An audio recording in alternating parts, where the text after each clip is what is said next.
ಕರ್ನಾಟಕದ ಜನತೆಯ ಪ್ರಬುದ್ಧತೆಯನ್ನು ತೋರಿಸುತ್ತೆ. ಹೆಗಡೆ ಅವರಿಗೂ ಒಂದು ರೀತಿಯ ರಾಷ್ಟ್ರ ರಾಜಕಾರಣದ ಕಡೆಗೆ ಒಂದು ಒಲವು ಶುರುವಾಯಿತು.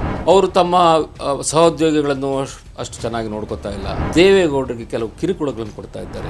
ಸೊ ಮೌಲ್ಯಾಧಾರಿತ ರಾಜಕಾರಣದ ಸ್ವಯಂ ಘೋಷಿತ ರೋವಾರಿ ಅಂತ ಹೇಳಿ ಹೆಗಡೆ ಅವರ ಮೇಲೆ ಒಂದು ರೀತಿಯ ಆಪಾದನೆ ಇತ್ತು. This is an arbitrary and whimsical decision against the rule of law. ಅದೇನೆಂದರೆ ಅವರ ಸರ್ಕಾರದ ವಿರುದ್ಧ ಒಂದು ಆಪಾದನೆ ಬಂತು. ಟೆಲಿಫೋನ್ ಟ್ಯಾಪಿಂಗ್ ನೀವು ಮಾಡ್ತಾ ಇದ್ದೀರಿ ಅಂತ ಹೇಳಿ ವಿರೋಧ ಪಕ್ಷದವ್ರನ್ನ ರಾಜಭವನದಿಂದ ಆಚೆ ಕಳಿಸಿದ ತಕ್ಷಣ ಗವರ್ನರ್ ಒಂದು ಆರ್ಡರ್ ಮಾಡಿಸ್ಬಿಟ್ಟು ಕರ್ನಾಟಕದ ಮತದಾರರ ಮನಸ್ಥಿತಿ ಬಗ್ಗೆ ಒಂದಷ್ಟು ಮಾತಾಡಬೇಕು ಅನ್ಸುತ್ತೆ. ಯಾಕಂದರೆ ಆವಾಗ ನೋಡಿ, ರಾಜೀವ್ ಗಾಂಧಿಯವರ ಪರ ಅನುಕಂಪದ ಅಲೆಯಲ್ಲಿ ಕೇಂದ್ರದಲ್ಲಿ ಕಾಂಗ್ರೆಸ್ಗೆ ವೋಟ್ ಹಾಕಿದವರು ಇನ್ನು 3 ತಿಂಗಳಲ್ಲಿ ಬಂದಂಥ ಎಲೆಕ್ಷನ್ನಲ್ಲಿ ಅವರು ರಾಮಕೃಷ್ಣ ಹೆಗಡೆಯವರ ಪರವಾಗಿ ವೋಟ್ ಹಾಕ್ತಾರೆ. ಅಂದರೆ ಮತದಾರ ಎಷ್ಟು ಜಾಗೃತನಾಗಿದ್ದ ಅಂತ. ಕಳೆದ ಬಾರಿಯೂ ನಮ್ಮಲ್ಲೂ ಅದೇ ಆಯಿತು. ಬಿಜೆಪಿಯ ವಿರುದ್ಧ ವೋಟ್ ಹಾಕಿದವರು ನಂತರದಲ್ಲಿ ಕಾಂಗ್ರೆಸ್ ಪರವಾಗಿ ಹಾಕಿದ್ರು. ಅದೇ ನಂತರ ಬಂದಂಥ ಲೋಕಸಭಾ ಚುನಾವಣೆಯಲ್ಲಿ ಮೋದಿ ಪರವಾಗಿ ಹಾಕಿದ್ರು. ಲೋಕಸಭೆಗೆ ಯಾರು, ರಾಜ್ಯಸಭೆಗೆ ಯಾರು ಅಂತ ಸ್ಪಷ್ಟ ಕಲ್ಪನೆ ಕರ್ನಾಟಕದ ಜನಕ್ಕೆ ಆಗಿನಿಂದಲೂ ಇದೆ ಅಂತ. ಆಗಿನಿಂದಲೂ ಇದೆ. ಇದು ಕರ್ನಾಟಕದ ಜನತೆಯ ಪ್ರಬುದ್ಧತೆಯನ್ನು ತೋರಿಸುತ್ತೆ. ಬಹುಶಃ ಬೇರೆ ಎಲ್ಲ ರಾಜ್ಯಗಳಲ್ಲಿ ನಾವು ಈ ರೀತಿ ನೋಡೋದಿಲ್ಲ. I mean there very few examples of this kind of voter preference. So ಹೀಗಾಗಿ 139 ಸ್ಥಾನ ಬಂದ ಮೇಲೆ ಹೆಗಡೆ ಅವರಿಗೂ ಒಂದು ರೀತಿಯ ರಾಷ್ಟ್ರ ರಾಜಕಾರಣದ ಕಡೆಗೆ ಒಂದು ಒಲವು ಶುರುವಾಯಿತು. ನಾವು ಹಿಂದೆ ನೋಡಿದ್ದೀವಿ, ದೇವರಾಜ ಅರಸು ಅವರಿಗೆ ಯಾವ ರೀತಿ ರಾಷ್ಟ್ರ ರಾಜಕಾರಣದ ಬಗ್ಗೆ ಇತ್ತೋ ಅದೇ ರೀತಿ ಕೆಲವು ವಲಯಗಳಲ್ಲಿ ಹೇಳದಂಗೆ ಹೆಗಡೆಯವರಿಗೆ ರಾಷ್ಟ್ರ ರಾಜಕಾರಣದ ಅಮಲು ಬಂದಿದೆ ಅನ್ನುವ ಒಂದು ಇದು ಶುರುವಾಯಿತು. ಅವರು ತಮ್ಮ ಸಹೋದ್ಯೋಗಿಗಳನ್ನು ಅಷ್ಟು ಚೆನ್ನಾಗಿ ನೋಡ್ಕೋತಾ ಇಲ್ಲ. ಅದರಲ್ಲೂ ದೇವೇಗೌಡರಿಗೆ ಕೆಲವು ಕಿರುಕುಳಗಳನ್ನು ಕೊಡ್ತಾ ಇದ್ದಾರೆ ಅನ್ನುವ ಗುಮಾನಿಗಳು ಕೂಡ ಬಂತು. ಸೊ ಇದೆಲ್ಲ ಕಾರಣದಿಂದ ಅಲ್ಲಿ ಕೆಲವು ಪಕ್ಷದಲ್ಲಿ ಬಿರುಕು ಉಂಟಾಯಿತು. ಸೊ ಸರ್ಕಾರ ನಡ್ಕೊಂಡು ಹೋಗ್ತಾ ಇದ್ದಂಥ ಒಂದು ರೀತಿಯಲ್ಲಿ ಈ ಮಧ್ಯೆ ಒಂದು ದೊಡ್ಡ ಆಘಾತ ಹೆಗಡೆಯವರಿಗೆ ಬಂತು. ಸೊ ಮೌಲ್ಯಾಧಾರಿತ ರಾಜಕಾರಣದ ಸ್ವಯಂ ಘೋಷಿತ ರೋವಾರಿ ಅಂತ ಹೇಳಿ ಹೆಗಡೆ ಅವರ ಮೇಲೆ ಒಂದು ರೀತಿಯ ಆಪಾದನೆ ಇತ್ತು. ಅವರಿಗೆ ಹೈಕೋರ್ಟ್ನಿಂದ ಒಂದು ಧಕ್ಕ ಹೊಡಿತು. ಏನಂದರೆ ಅದು ಅರಾಕ್ ಬಾಟ್ಲಿಂಗ್ ಕೇಸ್ನಲ್ಲಿ ಹೈಕೋರ್ಟು ರಾಜ್ಯ ಸರ್ಕಾರ ಏನು ತಗೊಂಡಿತ್ತು ನಿರ್ಧಾರ ಅದನ್ನು ವಜಾ ಮಾಡಿತು. ಹಿಂದೆ ಏನಾಗಿತ್ತದೆ ಅದರ ಹಿಂದಿನ ಸರ್ಕಾರ ಇದ್ದಂಥ ಗುಂಡೂರಾವ್ ಸರ್ಕಾರದ ಕಾಲದಲ್ಲಿ ಅರಾಕ್ ವಿಚಾರದಲ್ಲಿ ಒಂದಷ್ಟು ಹೂಜ್ ಟ್ರ್ಯಾಜಿಡಿಗಳಾಗಿತ್ತು. ಕಳ್ಳಬಟ್ಟಿ ಇದರಿಂದ ಅದರಲ್ಲಿ 100 ಜನ ಸತ್ತಿದ್ರು. ಹೆಗಡೆ ಸರ್ಕಾರ ಅಧಿಕಾರಕ್ಕೆ ಬಂದ ಮೇಲೆ ಇದಕ್ಕೆ ಏನಾದರೂ ಒಂದು ನಾವು ಸೊಲ್ಯೂಷನ್ ಕಂಡುಹಿಡಿಯಬೇಕು ಅಂತ ಹೇಳಿ ಬಾಟ್ಲಿಂಗ್ ಮಾಡೋಣ ಅನ್ನೋಂಥ ಒಂದು ನಿರ್ಧಾರ ತಗೊಂಡು, ಸೊ ಆ ಬಾಟ್ಲಿಂಗ್ ಮಾಡೋದಕ್ಕೆ ಕಾಂಟ್ರಾಕ್ಟ್ಗೆ ಟೆಂಡರ್ ಕರೆದಿದ್ದಾರೆ. ಸಾರಾಯಿನ ಬಾಟ್ಲ್ ಹಾಕ್ಕೊಡೋದು ಸೊ ದಟ್ ಇದು ಕಲಬೆರಕೆ ಆಗದೇ ಇದ್ದ ಹಾಗೆ. ಸೊ ಅದಕ್ಕೆ ಟೆಂಡರ್ ಕರೆದು ಒಂದು 8 ಕಂಪನಿಗೆ 50 ಕೋಟಿ ರೂಪಾಯಿಗೆ ಟೆಂಡರ್ ಕೊಡಲಾಯಿತು. ಸೊ ಅವರು 8 ಕಂಪನಿಗಳು ಇದನ್ನು ಬಾಟ್ಲಿಂಗ್ ಮಾಡತಕ್ಕಂಥದ್ದು. ಯಾರ್ಯಾರಿಗೆ ಕಾಂಟ್ರಾಕ್ಟ್ ಸಿಕ್ಕಲಿಲ್ಲೋ ಅವರೆಲ್ಲ ಕೋರ್ಟಿಗೆ ಹೋದರು. ಅವರು ಕೋರ್ಟಿಗೆ ಹೋದ್ಮೇಲೆ ಕೋರ್ಟು ಬೇರೆ ಬೇರೆ ವಿಷಯಗಳನ್ನೆಲ್ಲ ಗಮನಕ್ಕೆ ತೆಗೆದುಕೊಂಡು this is an arbitrary and whimsical decision against the rule of law ಅಂತ ಹೇಳಿ ಜಡ್ಜ್ಮೆಂಟ್ ಕೊಟ್ಟು ಇವರೇನು ಡಿಸಿಷನ್ ತೊಗೊಂಡಿದ್ರು ಅದನ್ನು ವಜಾ ಮಾಡಿತು. ಅದು ಬಂದಾಗ ಕಾಂಗ್ರೆಸ್ಸು ಎಲೆಕ್ಷನ್ ಸೋತಿ ಆಗ್ತಾನೆ 1 ವರ್ಷ ಚಿಲ್ಲರೆ ಆಗಿತ್ತು. ಹೆಗಡೆ ಅವ್ರನ್ನ ಹೆಂಗಾರು ಕೆಳಗಿಳಿಸಬೇಕು ಅಂತ ಹೇಳಿ, ನೋಡಿ ನೀವು ಮೌಲ್ಯಾಧಾರಿತ ರಾಜಕಾರಣದ ಬಗ್ಗೆ ಮಾತಾಡ್ತೀರಾ, ಈಗ ನಿಮ್ಮ ವಿರುದ್ಧ ಹೈಕೋರ್ಟಿನ ಛೀಮಾರಿ ಸಿಕ್ಕಿದೆ, ರಾಜೀನಾಮೆ ಕೊಡಿ ಅಂತ ಕೂತ್ಕೊಂಡ್ರು. ಸೊ ಹೆಗಡೆ ಅವರಿಗೆ ತಳಮಳ, ಇದೇ ಫಸ್ಟ್ ಟೈಮ್ ಈ ರೀತಿ ಆಗ್ತಾಯಿದೆ ಅಂತ ಹೇಳಿ ಅವ್ರು ಹೇಳಿದ್, ನೋಡಿ ರಾಜೀನಾಮೆ ಕೊಡೋದಕ್ಕೆ ನಾವೇನು ತಪ್ಪು ಮಾಡಿಲ್ಲ, ನನಗನ್ನಿಸ್ದಾಗ ನಾವು ತಪ್ಪು ಮಾಡಿಲ್ಲ, ನಾವು ಸರಿಯಾದ ನಿರ್ಧಾರವೇ ತಗೊಂಡಿದ್ವಿ, ಆಮೇಲೆ ಇದನ್ನು ಟೆಂಡರ್ ಕರೆದಿದ್ವಿ, ಮತ್ತು ಈ ಒಂದು ನಿರ್ಧಾರದಿಂದ ಸರ್ಕಾರಕ್ಕೆ ಏನೋ ಆರ್ಥಿಕವಾದಂಥ ಒಂದು ನಷ್ಟ ಆಗಿಲ್ಲ. ಅದರಿಂದ ನೋಡ್ತೀವಿ, ಜಡ್ಜ್ಮೆಂಟ್ ಇನ್ನೂ ಪೂರ್ತಿ ಓದ್ಬಿಟ್ಟು ಜಡ್ಜ್ಮೆಂಟ್ ನೋಡಿಬಿಟ್ಟು ಅದ್ರಲ್ಲಿ ಏನು ಸಲಹೆಗಳು ಕೊಟ್ಟಿದ್ದಾರೆ ಅದನ್ನು ಇಂಪ್ಲಿಮೆಂಟ್ ಮಾಡ್ತೀವಿ ಅಂತ ಹೇಳೋದು. ಆದರೆ ಕೆಲವು ದಿನಗಳು ಹಾಗೇ ನಡೀತದು. ಅವರು ರಾಜೀನಾಮೆ ಕೊಡಲಿಲ್ಲ, ಇವರು ರಾಜೀನಾಮೆ ಕೊಡಲೇಬೇಕು ಅಂತ ಹೇಳಿ ಮಾಡೋದು ನಿಲ್ಲಿಸಲಿಲ್ಲ, ಪಟ್ಟು ಬಿಡಲಿಲ್ಲ. ಅವರು ಒಂದು ದಿವಸ ಅವರ ಸಹೋದ್ಯೋಗಿಗಳನ್ನು ಕೇಳಲಿಲ್ಲ, ಅವರ ವರಿಷ್ಠರನ್ನು ಕೇಳಲಿಲ್ಲ. ಫೆಬ್ರವರಿ 11ನೇ ತಾರೀಕು ಸೀದಾ ಗವರ್ನರ್ ಹತ್ರ ಹೋಗಿ ರಾಜೀನಾಮೆ ಕೊಟ್ಬಿಟ್ರು. ಆವಾಗ ಅಶೋಕ್ನಾಥ್ ಬ್ಯಾನರ್ಜಿ ಅವರು ಗವರ್ನರ್ ಆಗಿದ್ದರು. ಒಂದು ರೀತಿಯ ಮಿಂಚಿನ ಸಂಚಾರ ಆಗೋದು. ಪಕ್ಷ ಯಾರೂ ನಿರೀಕ್ಷೆ ಮಾಡಲಿಲ್ಲ ಈ ರೀತಿ ಹೆಗಡೆ ಅವರು ರಾಜೀನಾಮೆ ಕೊಡ್ತಾರೆ ಅಂಥೇಳಿ. ಮತ್ತು ಅವರ ಸಹೋದ್ಯೋಗಿಗಳಿಗೆಲ್ಲ ಒಂದು ರೀತಿ ಶಾಕು, ಇದೇನಿದು, ಯಾಕೆ ರಾಜೀನಾಮೆ ಕೊಟ್ಟರು, ಅಗತ್ಯ ಏನಿತ್ತು, ಕೊಡಬೇಕು, ಅಗತ್ಯ ಇರಲಿಲ್ಲ, ಅಂಥ ದೊಡ್ಡ ಏನು ತಪ್ಪಾಗಿರಲಿಲ್ಲ ಅನ್ನೋಂತಾರೆ.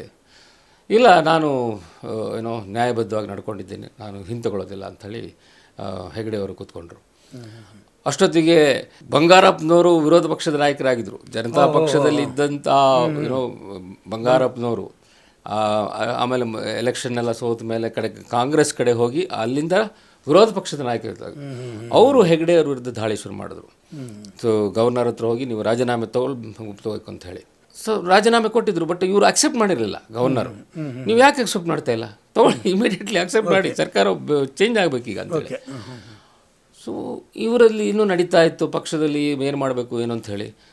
ಸೊ ಇವ್ರನ್ನ ವಿರೋಧ ಪಕ್ಷದವ್ರನ್ನ ರಾಜಭವನದಿಂದ ಆಚೆ ಕಳಿಸಿದ ತಕ್ಷಣ ಗವರ್ನರ್ ಒಂದು ಆರ್ಡರ್ ಹೊರಡಿಸ್ಬಿಟ್ರು, ರಾಜೀನಾಮೆ ಅಕ್ಸೆಪ್ಟ್ ಮಾಡಿದ್ದೀನಿ ಅಂತ ಹೇಳಿ. ಸೊ ಆರ್ಡರ್ ಬಂದ ತಕ್ಷಣ ಇಲ್ಲಿ ತಳಮಳ ಶುರು ಆಯಿತು ಪಕ್ಷದಲ್ಲಿ, ಜನತಾ ಪಕ್ಷದಲ್ಲಿ. ಅರೆ ನಮಗೆ ಮೆಜಾರಿಟಿ ಇದೆ, ಇಷ್ಟು ಫುಲ್ ಮೆಜಾರಿಟಿ ಇರ್ತಕ್ಕಂಥ ಸರ್ಕಾರವನ್ನು ಬೀಳಿಸೋದಂದ್ರೆ ಏನರ್ಥ ಇದು ಅಂಥೇಳಿ. ಸೊ ಹೆಗಡೆ ಅವ್ರಿಗೆ ನೋಡಿ ನೀವು ಮಾಡಿದ ತಪ್ಪು, ಈಗ ವಾಪಸ್ ತಗೊಳ್ಳಿ ಅಂಥೇಳಿ ಅವ್ರ ಮೇಲೆ ಬಲವಾದ ಇದು. ಅವರ ಮನೆ ಕೃತಿಕಾದಲ್ಲಿ ಶಾಸಕರು ಬಂದು ಏನು ಬಿದ್ದು, ಕೆಲವರೆಲ್ಲ ಅಳ್ತಾ ಇದ್ರು, ಕೆಲವರೆಲ್ಲ ಕೆಳಗೆ ಅರಳಾಡ್ತಾ ಇದ್ರು, ಕಾಲಕ್ಕೆ ಬಿದ್ರು. ರಘುಪತಿಯವ್ರ ಕಾಲಕ್ಕೆ ಬಿದ್ದಿದ್ದ ಫೋಟೋ ಅಂತೂ ನಾನು ಅವಾಗ ಕಾಲೇಜಲ್ಲಿ ಇನ್ನೂ ಅವಾಗ ನಾನು ಚೆನ್ನಾಗಿ ಜ್ಞಾಪಕ. ಆ ಫೋಟೋ ಒಂದು ಬಹಳ ಪಾಪ್ಯುಲರ್ ಆಗ್ಬಿಟ್ಟಿತ್ತು. ಶಾಸಕರುಗಳು ಕೆಲವರೆಲ್ಲ ಹತ್ತರು, ಅವರ ಕಾಲಿಗೆ ಬಿದ್ದರು, ಅವ್ರನ್ನ ಅಪ್ಪಿ ಹಿಡಿದು ನೀವು ಹೋಗೋ ಆಗಿಲ್ಲ, ನೀವು ದಯವಿಟ್ಟು ನೀವು ರಾಜೀನಾಮೆ ವಾಪಸ್ ತಗೊಳ್ಳಿ ಅಂತ ಹೇಳಿ. ಸೊ ಇದನ್ನೆಲ್ಲ ಹೆಗಡೆ ಅವರು ಒಂದು ರೀತಿ ಸ್ಥಿತಪ್ರಜ್ಞರಾಗಿ ನೋಡ್ತಾ ಇದ್ರು. I think you was making is own calculations, ಇದು ಯಾವ ರೀತಿ ಹೋಗ್ತಾ ಇದೆ, ಎಲ್ಲಿಗೆ ಹೋಗ್ತಾ ಇದೆ ಅಂತೇಳಿ. ಅಷ್ಟರಲ್ಲಿ ದೆಹಲಿಯಿಂದ ಕೂಡ ಪಕ್ಷದ ವರಿಷ್ಠವ್ರನ್ನ ಕರೆಸಿದ್ರು. ನೀವೇನು ಮಾಡಿದ್ರಿ ಹೆಗಡೆ ಅವರೇ, ಯಾಕೆ ಅಗತ್ಯ ಇತ್ತು, ನೀವು ರಾಜೀನಾಮೆ ಕೊಡೋ ಅಗತ್ಯ ಇತ್ತು, ನಮ್ಮನ್ನಾರು ಕೇಳಬೇಕಾಯಿತು, ಯಾಕೆ ಕೇಳಲಿಲ್ಲ ನೀವು? ಇಲ್ಲ ನಾನೊಂದು ಏನೋ ಕಾನ್ಷಿಯಸ್ ಡಿಸಿಷನ್ ತೊಗೊಂಡಿದ್ದೇನೆ ಮಾಡೋದು. ಇಲ್ಲ ವಾಪಸ್ ಹೋಗಿ ಲೆಜಿಸ್ಲೇಚರ್ ಪಾರ್ಟಿ ಮೀಟಿಂಗ್ ಕರೀರಿ, ನಮ್ಮ ಅಬ್ಸರ್ವರ್ಸ್ ಬರ್ತಾರೆ, ನೀವು ತಿರ್ಗಾ ಎಲೆಕ್ಟ್ ಆಗಿ ನೀವು ಹೋಗಿ ಗವರ್ನರ್ ಹತ್ರ ಹೋಗಿ ಮತ್ತೆ ನೀವೇ ಸರ್ಕಾರ ರಚನೆ ಮಾಡಿ, ನೀವೇ ಸಮರ್ಥರು ಅನ್ನೋ ಒಂದು ಇದು ಹೇಳಿದ ಮೇಲೆ ಅವರು ಬೆಂಗಳೂರಿಗೆ ಬಂದರು. ತಿರ್ಗಾ ಅವರನ್ನು ಏನೋ ಎಲೆಕ್ಟ್ ಮಾಡಿ ಅವರು ತಿರ್ಗಾ ಮುಖ್ಯಮಂತ್ರಿ ಆದರು. ಇದು ಎರಡನೇ ಬಾರಿ ರಾಜೀನಾಮೆ ಕೊಟ್ಟಾಗ ನಡೆದ ಪ್ರಹಸನ. ಎರಡನೇ ಬಾರಿ ರಾಜೀನಾಮೆ ಕೊಟ್ಟು ಅಫ್ಕೋರ್ಸ್ ಫಸ್ಟ್ ಟೈಮು ರಾಜೀನಾಮೆ ಕೊಟ್ಟು ಇದಕ್ಕೆ ಹೋದ್ದು ಎಲೆಕ್ಷನ್ಗೆ ಹೋದರು. ಆಮೇಲೆ ಬಂದ ಕೂಡಲೇ ತಿರ್ಗಾ ಇದು ಸ್ವಯಂ ಇದರಿಂದ ರಾಜೀನಾಮೆ ಕೊಟ್ಟು ತಿರ್ಗಾ ಅದಕ್ಕೆ ಬಂದರು. ಹೈಕಮಾಂಡ್ ಹೇಳಿ ಕಳಿಸಿದ ಮೇಲೆ ಇಲ್ಲಿ ಶಾಸಕಾಂಗ ಸಭೆ ಮಾಡಿ ಅವರನ್ನು ತಿರ್ಗಾ ಯುನಾನಿಮಸ್ ಆಗಿ ಎಲೆಕ್ಟ್ ಮಾಡಿದ್ಮೇಲೆ ಫೆಬ್ರವರಿ 16ನೇ ತಾರೀಕು ಅವರು ತಿರ್ಗಾ ಏನೋ ಮುಖ್ಯಮಂತ್ರಿಯಾಗಿ ಸ್ಥಾನ ತೋರ್ಕೊಂಡ್ರು. ಸೊ ಹೀಗೆ 2 ಬಾರಿ ರಾಜೀನಾಮೆ ಕೊಟ್ಟು ಏನೋ ಮುಖ್ಯಮಂತ್ರಿ ಸ್ಥಾನಕ್ಕೆ ವಾಪಸ್ ಬಂದಂಥ ಹೆಗಡೆ ಅವರಿಗೆ ತಿರ್ಗಾ 1988ರಲ್ಲಿ ರಾಜೀನಾಮೆ ಕೊಡೋ ಪ್ರಸಂಗ ಬಂತು. ಅದೇನೆಂದರೆ ಅವರ ಸರ್ಕಾರದ ವಿರುದ್ಧ ಒಂದು ಆಪಾದನೆ ಬಂತು, ಟೆಲಿಫೋನ್ ಟ್ಯಾಪಿಂಗ್ ನೀವು ಮಾಡ್ತಾ ಇದ್ದೀರಿ ಅಂಥೇಳಿ. ಆವಾಗ ರಘುರಾಮನ್ ಅಂಥೇಳಿ DIG ಆಗಿದ್ದರು, DIG ಇಂಟೆಲಿಜೆನ್ಸ್. ಸೊ ಅವರು ಒಂದು ಆದೇಶ ಹೊರಡಿಸಿರ್ತಾರೆ, ಏನೋ ಯಾರ್ಯಾರ್ದು ಟ್ಯಾಪಿಂಗ್ ಮಾಡುವ, ಅದರಲ್ಲಿ ವಿರೋಧ ಪಕ್ಷದ ಕೆಲವು ನಾಯಕರ ಹೆಸರುಗಳು ಇರುತ್ತೆ. ಅದೊಂದು ದೊಡ್ಡ ಇಶ್ಯೂ ಆಗಿ ಆವಾಗ ಕೋರ್ಸ್ ಅಷ್ಟೊತ್ತಿಗಾಗಲೇ ಹೆಗಡೆ ವಿರುದ್ಧ ಕೇಂದ್ರ ಜನತಾದಳದಲ್ಲಿ ಕೂಡ ಏನೋ ಒಂದು ರೀತಿಯ ಇದು ನಡೆದಿರುತ್ತೆ. ಅವರ ಪಿತೂರಿಗಳು ಸುಬ್ರಹ್ಮಣ್ಯ ಸ್ವಾಮಿ ಅವರು ಇವರೆಲ್ಲ ವಿರುದ್ಧ ಮಾಡ್ತಾ ಇರ್ತಾರೆ. ಮತ್ತು ಹೆಗಡೆ ಅವರಿಗೆ ಅವರು ಕೊಟ್ಟ ಕಿರುಕುಳದಿಂದ ಹೆಗಡೆಯವರು ಕೂಡ ಆ ಗುಂಪಿಗೆ ಸೇರಿರ್ತಾರೆ. ಇದೆಲ್ಲ ಇದಾಗಿ ಅವರು 88ರಲ್ಲಿ ಈ ಟೆಲಿಫೋನ್ ಟ್ಯಾಪಿಂಗ್ ಬಂದಾಗ ರಘುರಾಮನ್ ಅವ್ರನ್ನ ಏನೋ ಪ್ರಶ್ನೆ ಕೇಳ್ತಾರೆ, ಪತ್ರಕರ್ತರು ಪ್ರಶ್ನೆ ಕೇಳಿದಾಗ ಅವರು ನೋಡಿ ನನಗೆ CM ಆಫೀಸಿಂದ ಆರ್ಡರ್ ಬಂದಿತ್ತು, ಹಾಗಾಗಿ ನಾವು ಮಾಡಬೇಕಾಯ್ತು ಅಂತ. So phone tap.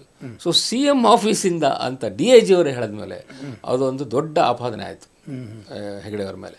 ಅವರು ತಕ್ಷಣ ರಾಜೀನಾಮೆ ಕೊಡ್ತಾರೆ, ಮತ್ತೆ ಮೂರನೇ ಸಲ ಕೊಡ್ತಾರೆ.